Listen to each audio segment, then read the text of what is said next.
Hai teman-teman, kali ini kita akan belajar bersama soal SKB atau Hukum Bidan mengenai kesehatan reproduksi remaja. Jangan lupa untuk subscribe dan tonton semua videonya. Langsung saja kita ke soal yang pertama. Seorang remaja perempuan umur 17 tahun datang ke PMB dengan keluhan haidnya sudah lebih dari 10 hari.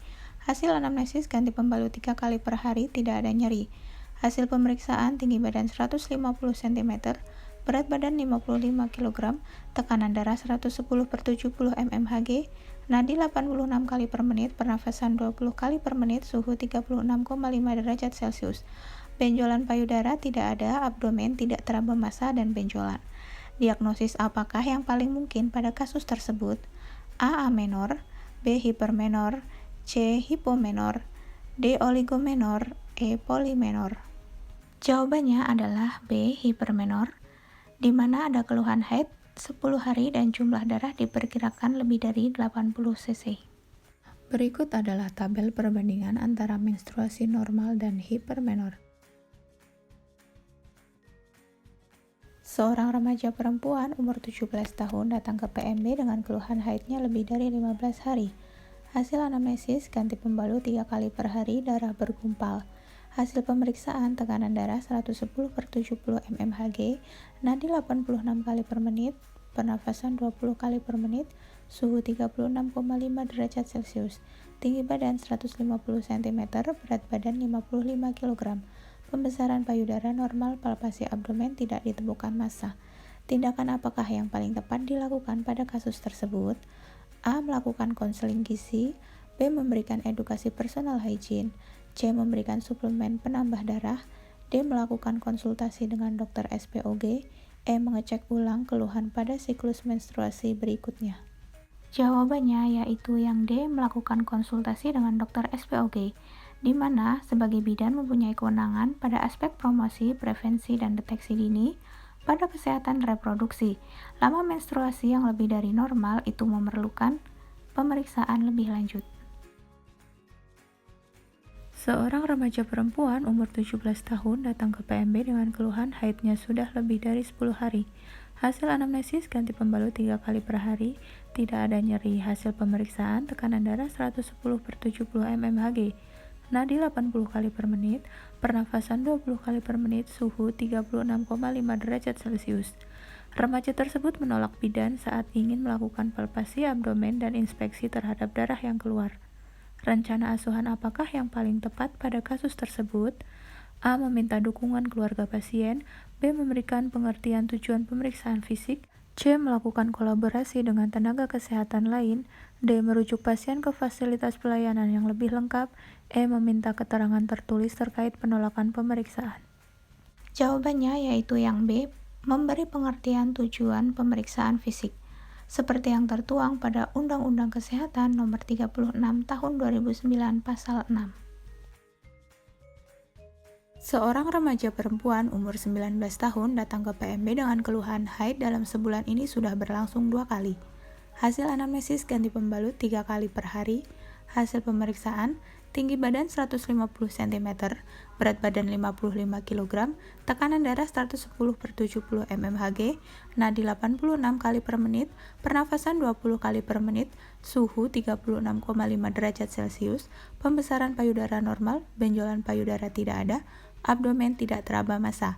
Diagnosis apakah yang paling mungkin pada kasus tersebut? A. Amenorrhea, B. Hipermenor, C. Hipomenor, D. Oligomenor, E. Polimenor. Jawabannya yaitu yang E. Polimenor.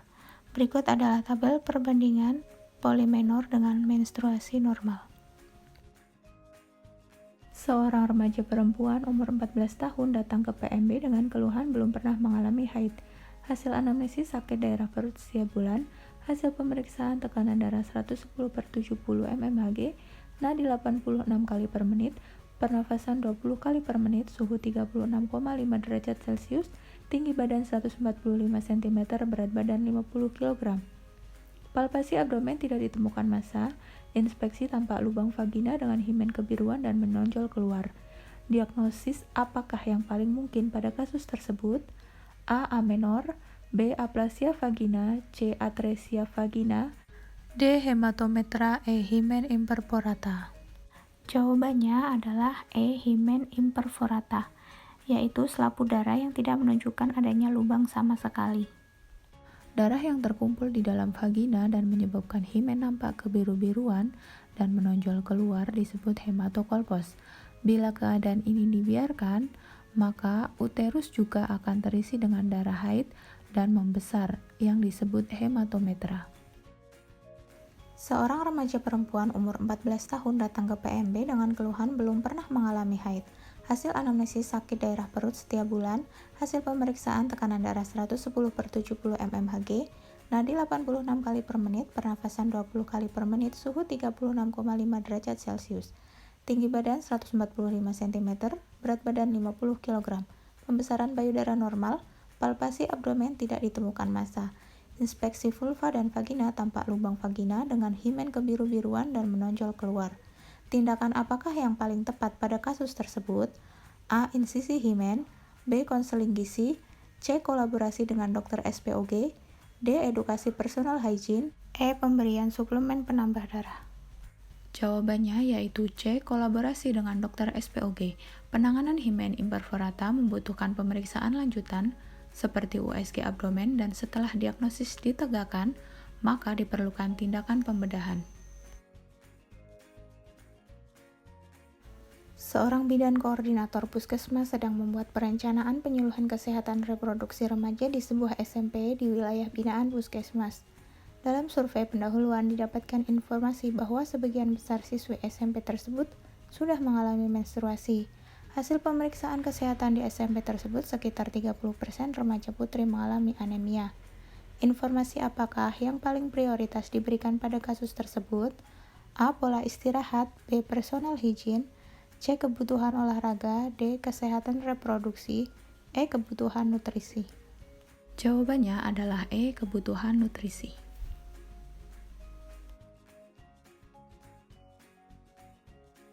Seorang remaja perempuan umur 17 tahun datang ke PMB dengan keluhan nyeri haid /2 hari pertama.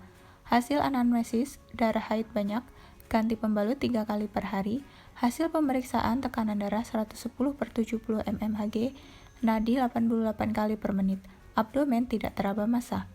Tindakan apakah yang paling tepat sesuai kasus tersebut? A. Memberikan analgetik, B. Menganjurkan olahraga ringan, C. Menjelaskan fisiologi terjadinya nyeri, D. Melakukan kolaborasi dengan tenaga kesehatan lain, E. Merujuk pasien ke fasilitas pelayanan yang lebih lengkap. Jawabannya adalah B. Menganjurkan olahraga ringan karena dapat membantu melancarkan aliran darah sehingga nyeri haid dapat segera teratasi. Seorang anak perempuan umur 13 tahun datang ke PMB diantar ibunya dengan keluhan nyeri perut. Hasil anamnesis, ibu merasa khawatir karena anak tidak bisa sekolah dan selalu terjadi setiap siklus menstruasi. Darah yang keluar bergumpal dan banyak. Hasil pemeriksaan tekanan darah 90/60 mmHg, nadi 86 kali per menit, pernafasan 20 kali per menit, suhu 36,5 derajat Celcius, tidak ada massa pada abdomen dan nyeri tekan. Tanda apakah yang paling mungkin terjadi pada kasus tersebut? A. Menarche, B. Dysmenor, C. Gangguan haid, D. Nyeri saat ovulasi, E. Premenstrual syndrome.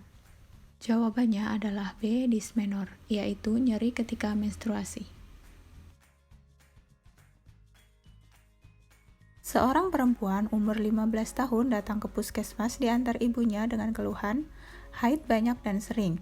Hasil anamnesis, siklus haid teratur sejak 2 bulan terakhir. Hasil pemeriksaan tekanan darah 100/60 mmHg, nadi 80 kali per menit, suhu 36,5 derajat Celcius.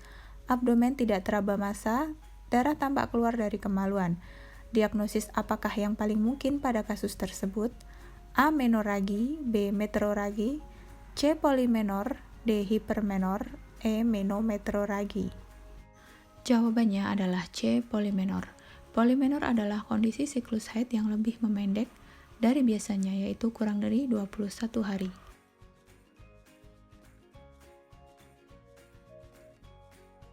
Terima kasih sudah menonton videonya hingga akhir. Jangan lupa untuk subscribe, like, dan komentar untuk diskusi. Sampai jumpa di video selanjutnya. Bye-bye.